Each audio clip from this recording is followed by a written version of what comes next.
Hello and welcome to a mini lecture on logo design. We will have a brief look into the history of symbols and look at some effective logo designs demonstrating good design practices. Logos are essentially symbols of a business or organization. Logos can be a word mark with words only, or a mark, which is a symbol, or both combined. Effective symbols are universally understood and surpass cultural and language boundaries. Symbols are a natural progression of visual communication. In the beginning of visual communication as we know it, we have found detailed representational cave drawings. Representational drawings closely depict a physical appearance. They're very detailed. This evolved into more stylized and simplified means of visual communication. Images became symbolic. They became symbols of a concept. Symbols known as pictograms became a form of writing to record and communicate different types of information. Eventually, symbols became even more stylized and simplified, becoming individual characters that would be the foundation for the written word. An example of representational visual communication. These are cave paintings from 30,000 years ago from Lascaux, France. Notice the detail and realistic depiction of the animals. Here's an example of pictograms created over 5,000 years ago by people living in Mesopotamia. Egyptian hieroglyphics are another example of symbols used as a means to communicate. Hieroglyphics was a formal writing system used by the ancient Egyptians that contained a combination of logographic and alphabetic elements. Hieroglyphics were based on sounds, where pictograms are symbols representing a concept, an object, or activity by illustration. More examples of symbols in ancient visual communication, hieroglyphs and Arabian symbols. So you can see how simplified these forms are. The Phoenician alphabet is the oldest verified alphabet and is derived from Egyptian hieroglyphics. It contains 22 letters, all of which are consonants, leaving the reader to supply the appropriate vowels. You can see some Phoenician letters are similar to ours.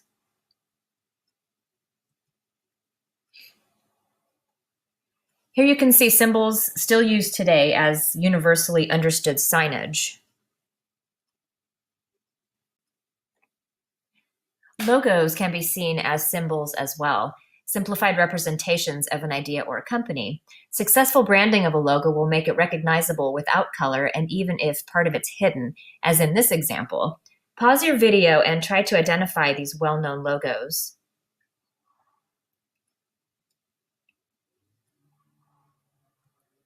How did you do? Most likely you got most of these due to successful branding. You only saw a portion of the logos, but probably knew which company it belonged to anyway. We can perceive common symbols to represent different things, from religion to luxury to authority, patriotism. In English lexicon, the word brand originally meant anything hot or burning, such as a firebrand, a burning stick. By the European Middle Ages, it commonly identified the process of burning a mark into stock animals like cattle to identify ownership. As time passed, symbols would also become associated with ownership of property, maker of goods, family, and business identification. Pottery would also include symbols that indicated who the potter was. Silversmiths stamped hallmarks into their work, denoting the origin and quality of silver products, if taxes were paid on it, as well as an identifying mark indicating the maker. From the 12th century onwards through medieval times, coats of arms were used to identify status and property of the nobility. They would display these coats of arms on flags and such. In certain parts of Europe, non-noble citizens were allowed to use coats of arms, as well as commercial companies, which ended up as a major source of the modern logo. Branding is the process of establishing and maintaining the identity, image, and association of a product, service, or company. Successful branding includes consistency between marketing materials and packaging, and maintains the perception of the image that that company wants you to perceive.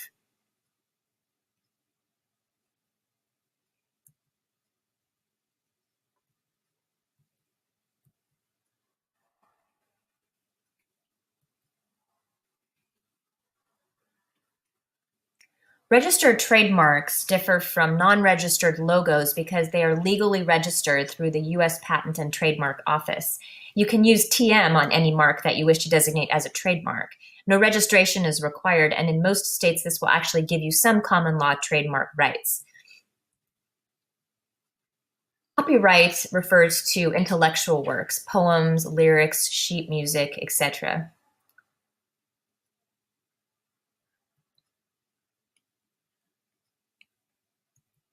So now we'll talk about some examples of logos successfully using the elements and principles of design to convey a message. This example here is a creative use of negative space to create the image of a computer chip. Figure ground reversal concept is being used here. Here we can see repetition of elements which unify the logo. Repetition of red, repetition of geometric shapes with edges and also with curves. We have angled lines which create action. The lines of text create rhythm going down the logo.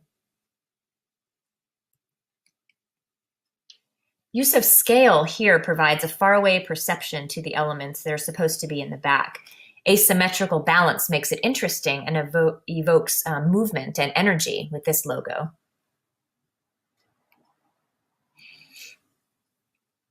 Creative use of negative space and figure ground reversal can be seen here. The space around the figure has shape as well, reminiscent of a sawhorse. Shapes form in the space between figures and create a visual inversion here. This creates interest and holds attention. We also see symmetrical balance, giving us the feeling of stability for this company. Here we have obvious repetition, use of lines that look like pen strokes to imply shapes. Diagonal direction of this image conveys motion as well.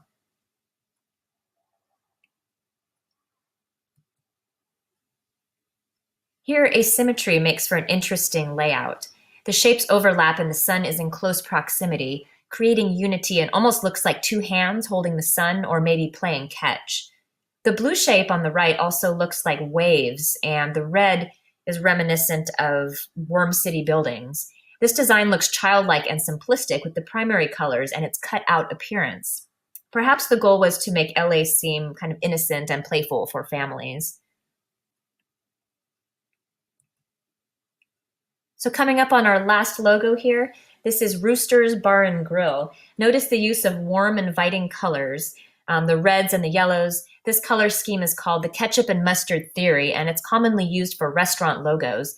We'll talk about this more when we get into color psychology. So this concludes the mini lecture on logo design. Thanks for listening.